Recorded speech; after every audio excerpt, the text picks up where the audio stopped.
So my presentation today is on post-extraction ridge alteration. And of course, this is a topic that's very interesting to any of us who are involved in dental implant therapy, because we know that once a tooth is extracted, even if you've grafted the sockets, as you can see here, there is often a tremendous change that takes place dimensionally when a tooth or several teeth are extracted. And of course, the implications for dental implant therapy are quite profound, not just in the anterior aesthetic zone, but also in posterior sites where these changes can have an impact upon how and where we position our dental implants.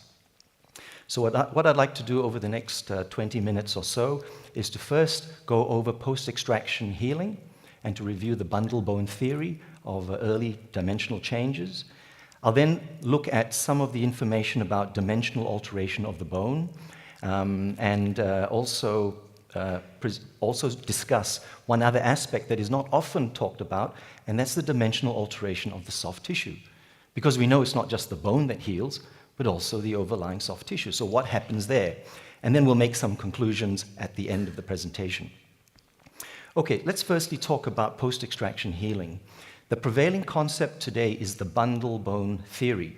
And this was first proposed in the mid-2000s by Maurizio Araujo, Jan Lindy, when he was working or collaborating at the University of Gothenburg. And the theory is that there is a lining of the bone in a tooth socket that is termed bundle bone, and this bundle bone is a specialized cortical bone into which the ligaments of the periodontal ligament insert and are continuous with the collagen within the bone. And on the other side, they're continuous with the cementum of the tooth. So the concept is that this tissue, the periodontal ligament, which is an integral part of an erupted tooth,